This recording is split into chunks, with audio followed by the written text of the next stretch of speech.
Soy el doctor Marco Eduardo Martínez, médico internista de la ciudad de Cali. Trabajo en la Clínica de Oftalmología de Cali. Este es un módulo que voy a presentar sobre las terapias eh, que están por venir para el manejo de la lipoproteína A minúscula. En otros módulos se explica en qué consiste la lipoproteína A y de dónde proviene sus bases moleculares.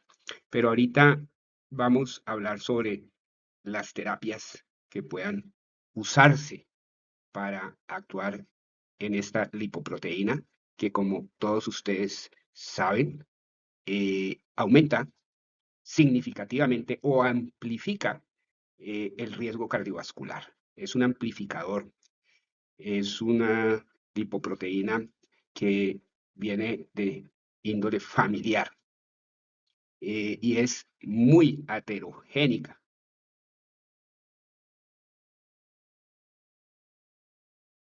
Lo que sabemos de los medicamentos que tenemos en la actualidad, como el ezetimibe, realmente no tiene mayor impacto en reducir la lipoproteína. Las estatinas, que son las que utilizamos de rutina para actuar en la fracción LDL, tampoco tienen ningún impacto sobre la lipoproteína A. El ácido bempedoico, pues no lo utilizamos en Colombia, no tengo conocimiento ni experiencia con esta molécula, eh, pero pues tampoco tiene mayor impacto. Aquí está el ezetimibe, el ácido bempedoico, están las estatinas. Aquí tenemos los anticuerpos monoclonales que actúan sobre la proteína PCSK9. Como saben, esta proteína eh, es muy importante en el proceso de degradación del receptor LDL.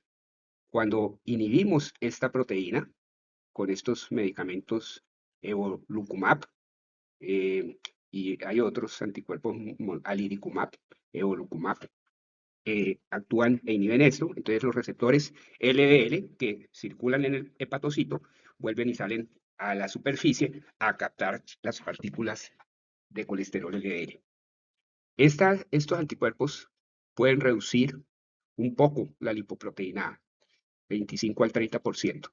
No sabemos qué impacto tiene a mediano y largo plazo. El inclisiran es una molécula muy interesante porque es un siRNA. En inglés es algo así como Small Interference RNA o Small RNA Interference, así se pronuncia. Es decir, un RNA pequeño que interfiere en la producción eh, dentro del hepatocito de la proteína PCSK9.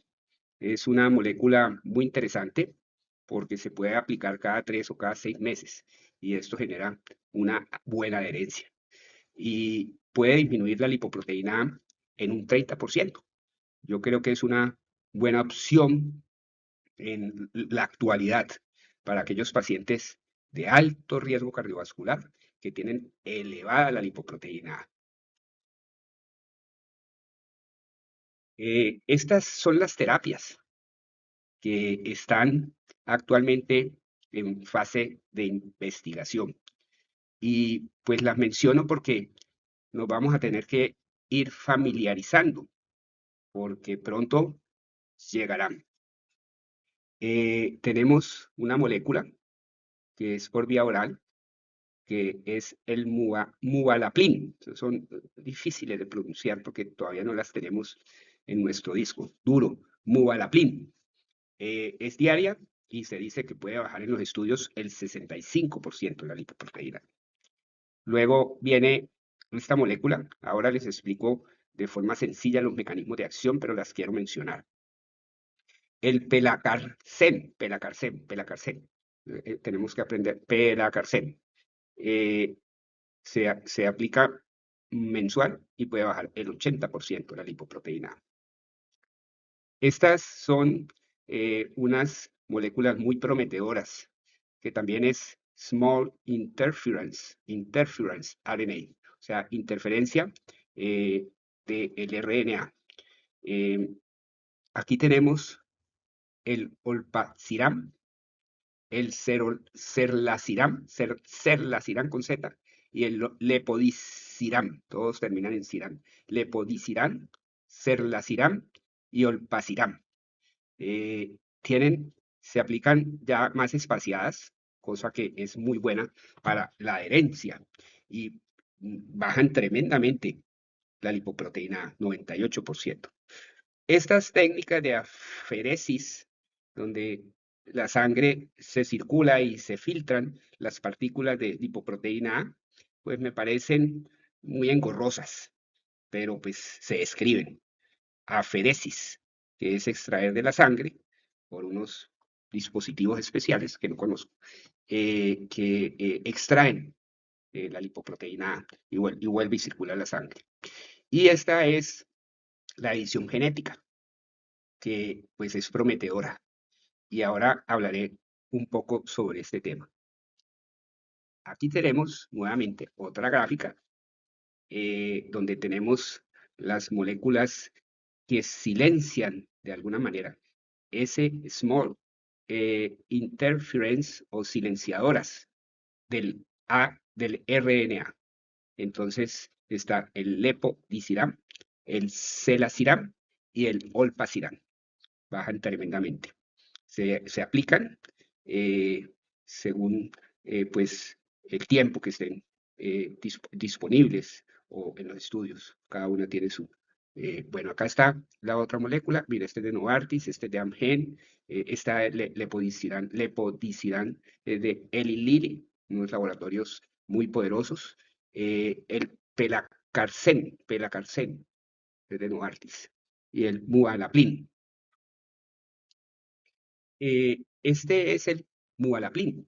El mualaplin se fija a la ApoA o apolipoproteína A, que es la que, digamos, de alguna manera le da la identidad a la lipoproteína A. Esta es la lipoproteína A, que es igual o similar a la lipoproteína LDL, porque tiene la misma característica que tiene la ApoB100, como la LDL. Realmente es una partícula igual a la LDL, pero tiene diferente que tiene esta proteína ApoA, que se fija y le da su identidad. Entonces, el mualaplin se fija a esta proteína y no deja que la ApoA se fije y cree la lipoproteína LPA minúscula. Entonces, hay varios mecanismos de acción. El pelacarsen, se habla de un antisentido, así se llama el término por el cual actúa. Y eso hace que se una al RNA mensajero que produce la lipoproteína A y facilita su degradación. Luego viene el SI, Small Interference RNA, o el RNA de interferencia, que ya lo dijimos. Aquí están el olpasiram, el lepodisiram y el serlaciram. Esto simplemente también silencia la molécula de RNA mensajero que produce la lipoproteína A. El mualaplin, que ya les expliqué.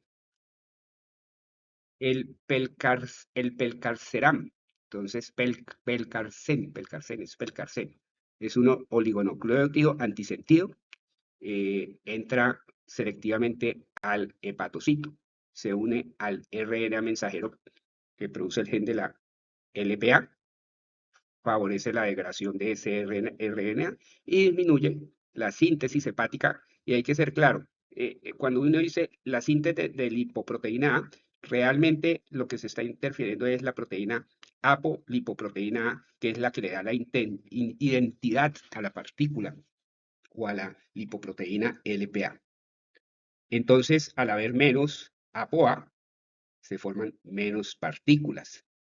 Dependiendo de la dosis, se puede llegar hasta el 80% y hay varios estudios que están andando. El olpasiram, volvemos y explicamos, es un RNA pequeño de interferencia, Small Interference RNA, se dice en inglés. Lo que hace, les expliqué, incorpora a nivel intracelular, reconoce el RNA mensajero de la LPA, lo corta repetidamente, lo destruye, impide que se produzca la LPA. Se dice LPA minúscula, lipoproteína A minúscula, es como el término. Hay estudios y tiene muy buenos resultados. Eh, por ahora sabemos que estas terapias novedosas que están en fase de investigación avanzada, pues reducen significativamente la LPA minúscula o lipoproteína A. Pero no sabemos todavía hacia el futuro mediano o largo plazo si al disminuir esta lipoproteína A, por lógica sería menos infartos, pero no lo sabemos todavía. Disminución de los accidentes cerebrovasculares, de mortalidad cardiovascular y de estenosis aórtica calcificada. Acuérdense que la lipoproteína A, además de producir fenómenos aterogénicos a nivel circulatorio, circulación periférica también, tiene un efecto de calcificación porque estimula unos receptores a nivel de las válvulas aórticas y se asocia con estenosis calcificada de la aorta. Bueno, siempre este novedoso tema de la edición genética de la lipoproteína A, cómo interfiriendo a nivel genético o editando los genes, se puede bloquear los genes productores de la lipoproteína A. Realmente se aplica intravenosa con nanopartículas lipídicas y llevan al hígado, al hepatocito, el sistema de edición genética por medio del sistema CRISPR, que son unas tijeras guiado por un ARN o RNA, donde se modifica o se corta el gen de la LPA. Se modifican las bases de ADN y inutiliza este gen. Como consecuencia, disminuye la producción de apolipoproteína A y eso hace que se caiga la concentración. Vuelvo y hago énfasis, realmente estamos hablando de que estas terapias actúan en la producción de apolipoproteína A, que es la que le da la identidad a la lipoproteína A, que es idéntica a la lipoproteína LDL, pero esta apolipoproteína es la que le da su identidad. Eh, Hay estudios que ya están andando. Eh, Está el VERBE 301 editando el gen y está en un desarrollo clínico temprano. Y está el CTX 320 que es a base de tecnología CRISPR. Y pues es prometedora, no hay muchos casos, ya está siendo evaluada en humanos y pareciera ser que disminuye tremendamente la producción de LPA, actuando a nivel del gen que produce la apolipoproteína A. Los desafíos en cuanto a la terapia o edición genética, eh, pues hay que ser cautelosos y hay que esperar qué pasa a mediano y largo plazo, ya que estas terapias pudieran llegar a hacer modificaciones en el DNA y podrían traducirse en complicaciones, aunque son extremadamente precisas. No sabemos, se supone que al controlar esta lipoproteína o reducirla, pues van a haber menos infartos, accidentes cerebrovasculares y menos estenosis aórtica. Tenemos que verificar la seguridad a largo plazo. Y lo interesante de esto es que es cuando se modifica a nivel genómico del DNA, es una modificación permanente. O sea, que podría tratarse de una sola dosis para toda la vida. Es interesante, es atractivo. Entonces, en los próximos años que nos vienen, yo creo que es cercano que estos medicamentos, como el Pelacarsen, y sobre todo me llama mucho la atención los eh, medicamentos que interfieren, SI, interfieren en la producción del RNA mensajero que produce la apolipoproteína A. Esos medicamentos me parecen muy prometedores y creería que llegarán pronto de forma comercial y se tendrán a la mano para algunos pacientes a los cuales tengan un riesgo cardiovascular muy elevado por, por sus condiciones y además con una lipoproteína A elevada.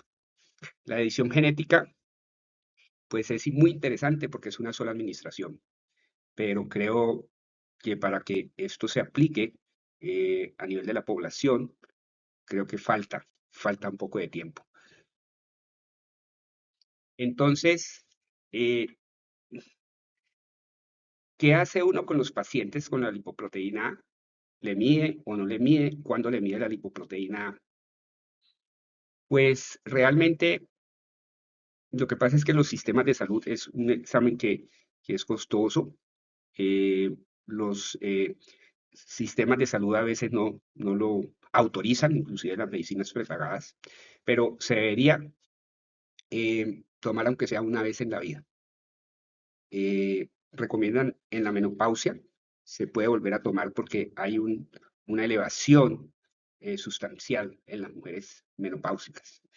Si no se puede hacer de rutina en todos los pacientes, por lo menos debería hacerse en aquellos pacientes que tienen un alto riesgo cardiovascular o moderado y sobre todo que tienen factores familiares de enfermedad coronaria. Se debe sospechar esta alteración, ya que el 90% de los pacientes que tienen LPA elevada es de índole familiar.